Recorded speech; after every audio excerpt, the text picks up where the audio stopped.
बोलो भक्त और भगवान की जय। सभी संतों की जय। मेरे गुरुदेव श्री रामभद्राचार्य जी महाराज की जय। अभी आप सुन रहे हैं प्रभु प्राप्ति के मार्ग का अनुसरण करने वाले भक्तों की कथा। उन भक्तों में पिछले एपिसोड में आपने भक्त श्री नीलध्वज जी की कथा सुनी और बलि पत्नी श्री विंध्यावली जी की कथा सुनी। अब आप भक्त मयूरध्वज एवं ताम्रध्वज की कथा सुनेंगे। बोलो भक्त मयूरध्वज जी की जय, ताम्रध्वज जी की जय। द्वारपाल के अंत में रत्नपुर के अधिपति महाराज मयूरध्वज एक बहुत बड़े धर्मात्मा तथा भगवत भक्त संत हो गए हैं। इनकी धर्म शीतला प्रजावत्सलता धर्मशीलता प्रजावत्सलता एवं भगवान के प्रति स्वाभाविक अनुराग अतुलनीय ही था। इन्होंने भगवत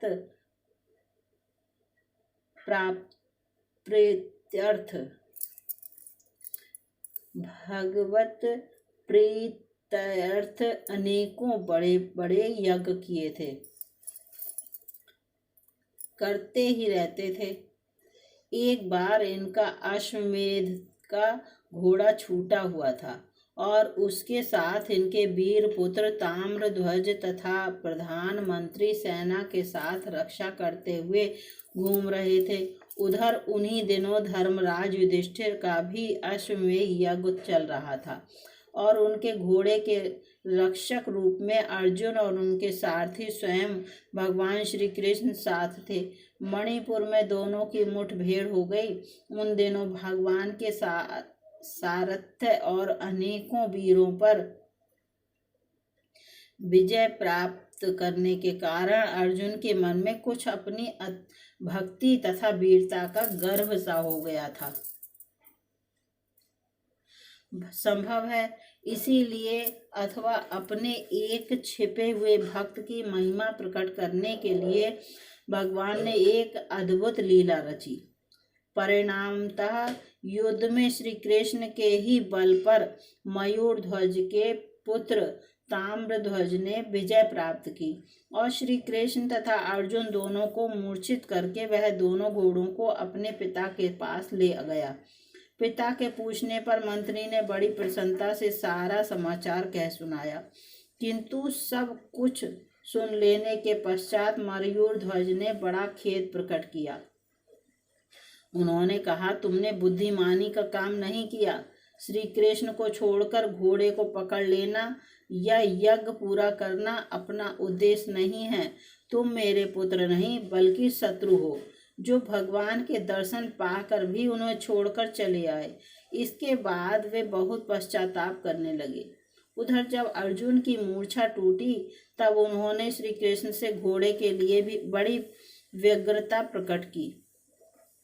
भगवान अपने भक्त की महिमा दिखाने के लिए स्वयं भगवान ब्राह्मण बने और अर्जुन को अपना शिष्य बनाया तथा दोनों मयूरध्वज की यज्ञशाला में उपस्थित हुए। इनके तेज और प्रभाव को देखकर मयूरध्वज अपने आसन से उठकर नमस्कार करने वाले ही थे कि इन्होंने बड़े ही स्वस्ति कहकर आशीर्वाद दिया। मयूरध्वज ने इनके इस कर्म को अनुचित बतलाते हुए इन्हें नमस्कार किया और स्वागत सत्कार करके अपने योग्य सेवा पूछी।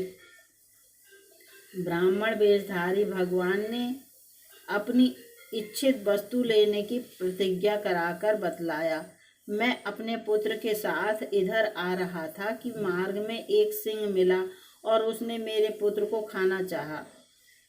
मैंने पुत्र के बदले अपने को देना चाहा, पर उसने स्वीकार नहीं किया। बहुत अनुनय विनय करने पर उसने यह स्वीकार किया कि राजा मयूरध्वज पूर्ण प्रसन्नता के साथ अपनी स्त्री और पुत्र के द्वारा अपने आधे शरीर को आरे से चिरवाकर मुझे दे दें तो मैं तुम्हारे पुत्र को छोड़ दे सकता हूँ। राजा ने बड़ी प्रसन्नता से यह बात स्वीकार कर ली। उन्हें ऐसा मालूम हुआ कि इस वेश में स्वयं भगवान ही मेरे सामने उपस्थित हैं। यह बात सुनते ही संपूर्ण सदस्यों में हलचल मच गई। साध्वी रानी ने अपने को उनका आधा शरीर बताकर देना चाहा, पर भगवान ने दाहिने अंश की आवश्यकता बतलाई। पुत्र ने भी अपने को पिता की प्रतिमूर्ति बताकर सिंह का ग्रास बनने की इच्छा प्रकट की, पर भगवान ने उसके द्वारा चीरे जाने की बात कहकर उसकी प्रार्थना भी अस्वीकार कर दी। अंत में 2 खंभे गाड़कर उनके बीच में हंसते हुए और उच्च स्वर से भगवान के गोविंद, मुकुंद, माधव आदि मधुर नामों का सस्वर उच्चारण करते हुए मयूरध्वज बैठ गए और उनके स्त्री पुत्र आरा लेकर उनके सिर को चीरने लगे। सदस्यों ने आपत्ति करने का भाव प्रकट किया, परंतु महाराज ने यह कहकर कि जो मुझसे प्रेम करते हों, मेरा भला चाहते हों, वे ऐसी बात न सोचें, सबको मना कर दिया। जब उनका शरीर चीरा जाने लगा तब उनकी बाईं आंख से आंसू की कुछ बूंदें निकल पड़ीं, जिन्हें देखते ही ब्राह्मण देवता बिगड़ गए और यह कहकर चल पड़े कि दुख से दी हुई वस्तु मैं नहीं लेता। फिर अपनी स्त्री की प्रार्थना से मयूरध्वज ने उन ब्राह्मण देवता को बुलाकर बड़ा आग्रह किया और समझाया कि भगवान, आंसू निकलने का यह भाव नहीं है कि मेरा शरीर काटा जा रहा है, बल्कि बाईं आंख से आंसू निकलने का यह भाव है कि ब्राह्मण के काम आकर दाहिना अंग जो सफल हो रहा है, परंतु बायां अंग किसी के काम न आया। बाईं आंख के खेद का यही कारण है। अपने परम प्रिय भक्त मयूरध्वज का यह विशुद्ध भाव देखकर भगवान ने अपने आप को प्रकट कर दिया। शंख चक्र गदाधारी चतुर्भुज पीतांबर पहने हुए मयूर मुकुटी प्रभु ने अभय दान देते हुए उनके शरीर का स्पर्श किया और स्पर्श पाते ही मयूरध्वज का शरीर पहले की अपेक्षा अधिक सुंदर, हष्ट-पुष्ट एवं बलिष्ठ हो गया। वे भगवान के चरणों पर गिरकर स्तुति करने लगे। भगवान ने उन्हें सांत्वना दी और वर मांगने को कहा। उन्होंने भगवान के चरणों में अविचल प्रेम मांगा और आगे चलकर वे भक्तों की ऐसी परीक्षा न लें, इसका अनुरोध किया। भगवान ने बड़े प्रेम से उनकी अभिलाषा पूर्ण की और स्वयं अपने सिर पर कठोरता का लांछन लेकर भी अपने भक्त की महिमा बढ़ाई। अर्जुन उनके साथ ही साथ सब लीला देख रहे थे। उन्होंने मयूरध्वज के चरणों पर गिरकर अपने गर्व की बात कही और भक्त वत्सल भगवान की इस लीला का रहस्य अपने घमंड को चूर करना बतलाया। अंत में 3 दिनों तक उनका आतिथ्य स्वीकार करने के पश्चात घोड़ा लेकर वे दोनों चले गए और मयूरध्वज निरंतर भगवान के प्रेम में छके रहने लगे। बोलो मयूरध्वज महाराज की जय। अब आप श्री अलर्क जी की कथा सुनेंगे। प्रभु प्राप्ति के मार्ग का अनुसरण करने वाले भक्त श्री अलर्क जी महाराज की जय। महाराज अलर्क महाराज ऋध्वज और महारानी मदालसा के 4 पुत्रों में सबसे छोटे थे। इनके अन्य ज्येष्ठ भाइयों के नाम विक्रांत, सुबाहु और शत्रुमर्दन थे। इनकी माता महारानी मदालसा अत्यंत विदुषी और ब्रह्मज्ञानी थीं। उन्होंने अलर्क के ज्येष्ठ भाइयों को बचपन से ही ब्रह्म ज्ञान की शिक्षा दी, जिससे वे लोग ब्रह्म ज्ञानी होकर जीवन मुक्त हो गए। राजा के कहने पर उन्होंने अलर्क को ब्रह्म ज्ञान न देकर क्षत्रियोचित कर्तव्य का ज्ञान कराया। वे बचपन में ही अलर्क को लोरी के माध्यम से राजा का कर्तव्य बताते हुए कहती, अर्थात हे तात, राज्य करते हुए अपने सुहृदों को प्रसन्न रखना, साधु पुरुषों की रक्षा करते हुए यज्ञों द्वारा भगवान का यजन करना, संग्राम में दुष्ट शत्रुओं का संहार करते हुए गौ और ब्राह्मणों की रक्षा के लिए अपने प्राण न्यौछावर कर देना। अलर्क को राजनीति का उपदेश देते हुए वे कहती हैं कि बेटा, राज्याभिषेक होने पर राजा को उचित ही है कि वह अपने धर्म के अनुसार चलता हुआ आरंभ से ही प्रजा को प्रसन्न रखे। सातों व्यंजनों, कटु वचन बोलना, कठोर दंड देना, धन का अपव्यय करना, मदिरा पीना, स्त्रियों में आसक्ति रखना, शिकार खेलने में व्यर्थ समय लगाना और जुआ खेलना का परित्याग कर दें, क्योंकि वे राजा का मूलोच्छेद करने वाले हैं। अपनी गुप्त मंत्रणा के बाहर फूटने से उसके द्वारा लाभ उठाकर शत्रु आक्रमण कर देते हैं। अतः ऐसा न होने देकर शत्रुओं से अपनी रक्षा करें। जैसे रथी रथ की गति वक्र होने पर आठों प्रकार से नाश को प्राप्त होता है, उसके ऊपर आठों दिशाओं से प्रहार होने लगते हैं, उसी प्रकार गुप्त मंत्रणा के बाहर फूटने पर राजा के आठों वर्गों, खेती की उन्नति, व्यापार की वृद्धि, दुर्ग निर्माण, सेतु निर्माण, जंगल से हाथी पकड़कर मंगवाना, खानों पर अधिकार प्राप्त करना, अधीन राजाओं से कर लेना और निर्जन प्रदेश को आबाद करने का निश्चय ही नाश होता है। इसी प्रकार के अनेक राजोचित उपदेश माता मदालसा ने अलर्क को दिए। वर्ण धर्म का ज्ञान कराते हुए वे कहती हैं, वत्स, दान, अध्ययन और यज्ञ ये 3 क्षत्रिय के धर्म हैं। पृथ्वी की रक्षा तथा सशस्त्र ग्रहण करके जीवन निर्वाह करना यह उसकी जीविका है। गृहस्थ पुरुष के करने योग्य कार्यों का उपदेश करते हुए कहती हैं, गृहस्थ पुरुष प्रतिदिन पितरों के उद्देश्य से अन्न और जल के द्वारा श्राद्ध करे और अनेक या एक ब्राह्मण को भोजन कराए। अन्न में से अग्रासन निकालकर ब्राह्मण को दे। ब्रह्मचारी और सन्यासी जब भिक्षा मांगने के लिए आए तो उन्हें भिक्षा अवश्य दें। यथाशक्ति आदर पूर्वक अतिथि का पूजन करें। पुत्र गृहस्थ का सदाचार का पालन करना चाहिए, क्योंकि वह इस लोक और परलोक में भी कल्याणकारी है। वेदत्रिय का सदा स्वाध्याय करे, विद्वान बने, धर्मानुसार धन की उपार्जन करे और उसे यत्न पूर्वक यज्ञ में लगाए। जिस कर्म को करते हुए अपने मन में घृणा ना हो और जिसे महापुरुषों के समक्ष प्रकट करने में कोई संकोच ना हो, ऐसा कर्म निशंक होकर करना चाहिए। ऐसे आचरण वाले गृहस्थ पुरुष को धर्म, अर्थ और काम की प्राप्ति होती है और परलोक में भी उसका कल्याण होता है। माता से इस प्रकार उपदेश ग्रहण करके अलर्क ने युवा अवस्था में विधि पूर्वक अपना विवाह किया। उससे अनेक पुत्र उत्पन्न हुए। उसने यज्ञों द्वारा भगवान का यजन किया।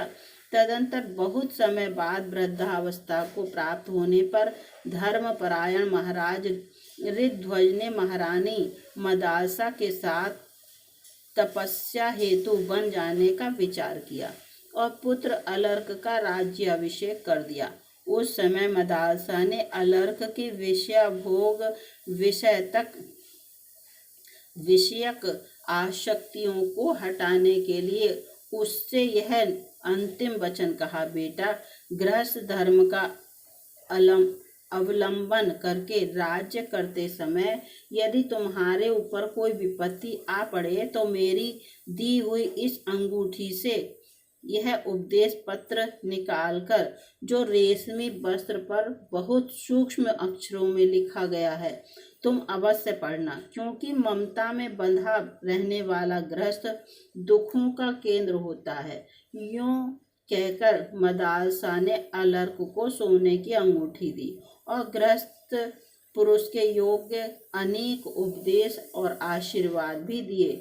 तत्पश्चात पुत्र को राज्य सौंपकर महाराज ऋतध्वज और महारानी मदालसा तपस्या करने के लिए वन में चले गए। अलर्क यद्यपि धर्मात्मा राजा थे और वे अपनी प्रजा का न्यायपूर्वक पुत्र की ही भांति पालन करते थे, परंतु मन को प्रिय लगने वाले विषयों का भोग करते हुए उन्हें कभी भी उनकी ओर से वैराग्य नहीं हुआ। उनकी ओर से उन्हें अतृप्ति बनी ही रही।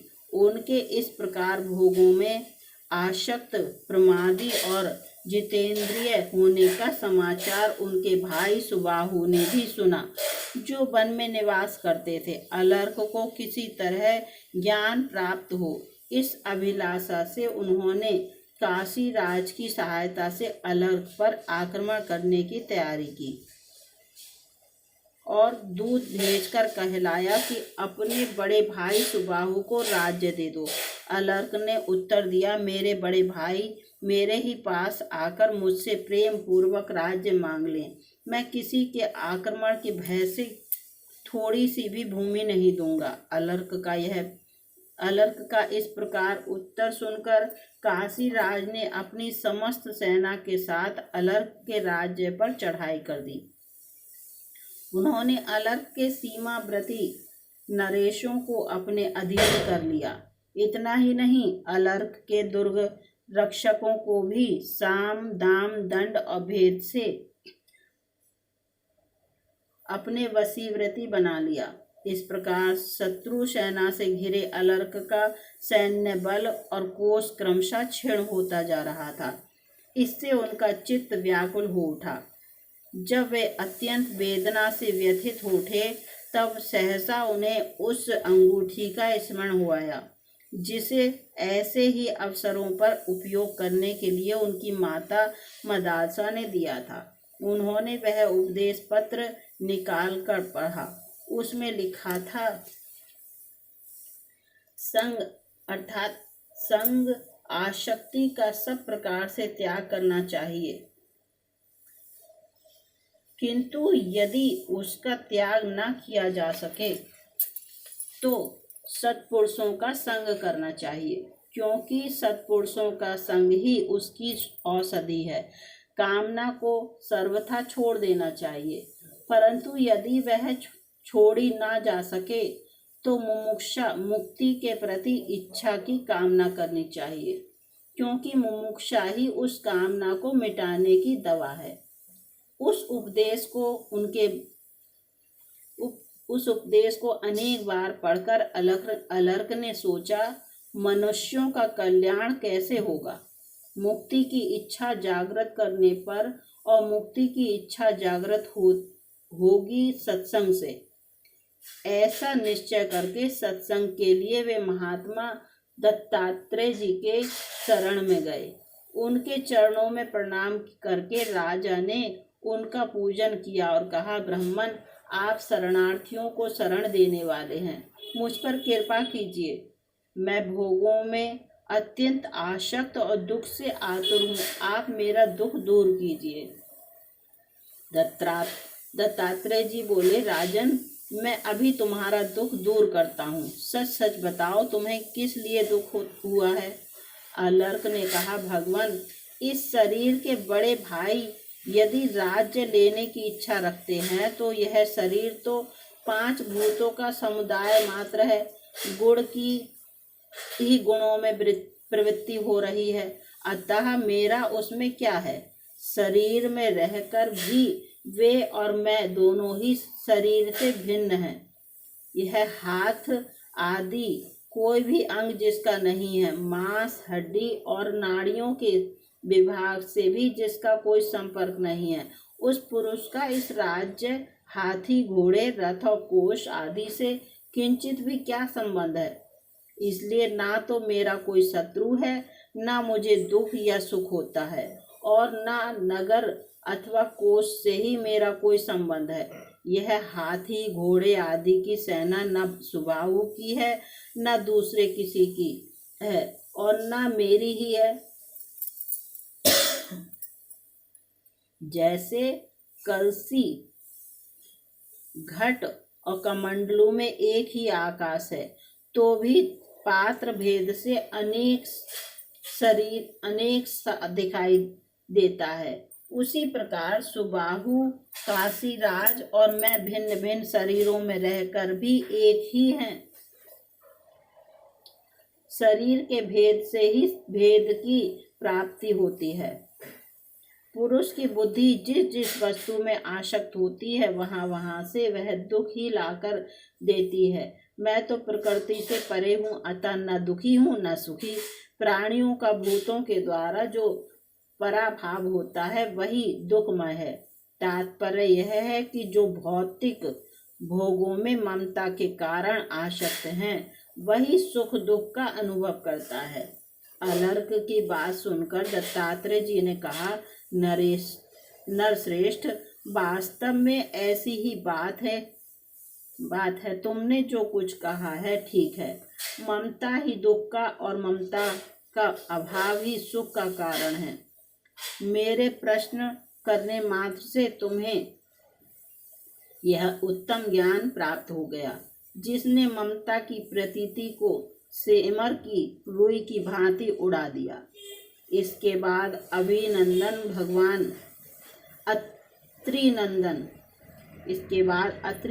भगवान दत्तात्रेय ने अलर्क को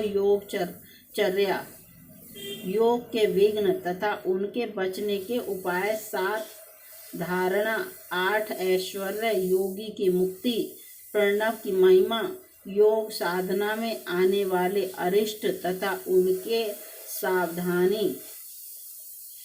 सावधानी आदि विविध विषयों का उपदेश दिया। तदंतर राजा अलर्क ने अत्रि नंदन दत्तात्रेय जी के चरणों में प्रणाम करके अत्यंत प्रसन्नता के साथ विनीत भाव से कहा, ब्राह्मण, सौभाग्यवश आपके संग से मुझे ज्ञान प्राप्त हुआ और सौभाग्य से ही आपने मुझ पर कृपा की। भगवान, भाई सुबाहु तथा काशीराज दोनों ही मेरे उपकारी हैं। उनके कारण मुझे आपके समीप आने का सौभाग्य प्राप्त हुआ। आपके प्रसाद रूपी अग्नि से मेरा अज्ञान और पाप जल गया। अब मैं ऐसा यत्न करूंगा जिससे फिर इस प्रकार के दुख का भागी न बनूं। आप मेरे ज्ञान दाता महात्मा हैं, अतः आपसे आज्ञा लेकर मैं गृहस्थ आश्रम का परित्याग करूंगा, जो विपत्ति रूपी वृक्षों का वन है। इसके बाद राजा अलर्क उन्हें प्रणाम करके उस स्थान पर आए जहाँ काशीराज और सुबाहु बैठे थे। उन लोगों के निकट पहुंचकर अलर्क ने हंसते हुए कहा, राज्य की इच्छा रखने वाले काशीराज, अब आप इस राज्य को भोगें, अथवा आपकी इच्छा हो तो भाई सुबाहु को दे दें। अलर्क की यह बात सुनकर काशीराज ने कहा, अलर्क, तुम क्षत्रिय धर्म के ज्ञाता हो, फिर बिना युद्ध किए राज्य क्यों छोड़ रहे हो? अलर्क ने कहा, नरेश्वर, तुम्हारे भय से अत्यंत दुख पाकर मैंने योगीश्वर दत्तात्रेय जी की शरण ली और उनकी कृपा से अब मुझे ज्ञान प्राप्त हो गया है। समस्त इंद्रियों को जीतकर तथा सब ओर से आसक्ति हटाकर मन को ब्रह्म में लगाना और इस प्रकार मन को जीतना ही सबसे बड़ी विजय है। अतः अब मैं तुम्हारा शत्रु नहीं हूँ, तुम भी मेरे शत्रु नहीं हो, तथा ये सुबाहु भी मेरे अपकारी नहीं हैं। मैंने इन सब बातों को अच्छी तरह समझ लिया है। अलर्क के यूं कहने पर राजा सुबाहु अत्यंत प्रसन्न होकर उठे और धन्य धन्य कहकर अपने भाई को अभिनंदन करने के पश्चात वे काशी राज से इस प्रकार बोले, नृपश्रेष्ठ, मैं जिस कार्य के लिए तुम्हारी शरण में आया था वह सब पूरा हो गया, अब मैं जाता हूँ। काशीराज ने आश्चर्यचकित होते हुए कहा, सुबाहो, तुम किस लिए आए थे? तुम्हारा कौन सा कार्य सिद्ध हो गया? मुझे तुम्हारी बातों से बड़ा कौतूहल हो रहा है। सुबाहु ने कहा, काशीराज, मेरा यह छोटा भाई तत्वज्ञ होकर भी सांसारिक भोगों में फंसा हुआ था। मेरे दो बड़े भाई परम ज्ञानी हैं। उन दोनों को तथा मुझे हमारी माता ने बचपन में ही तत्व ज्ञान दिया था, किंतु यह अलर्क उस ज्ञान से वंचित रह गया। इस अलर्क को गृहस्थ आश्रम के मुंह में फंसकर कष्ट उठाते हुए देखकर हम तीनों भाइयों को कष्ट होता था। तब मैंने सोचा, दुख पड़ने पर ही इसके मन में वैराग्य की भावना जागृत होगी। अतः युद्धोद्योग के लिए आपका आश्रय लिया। राजन, आपके संग से मैंने यह बहुत बड़ा कार्य सिद्ध कर लिया।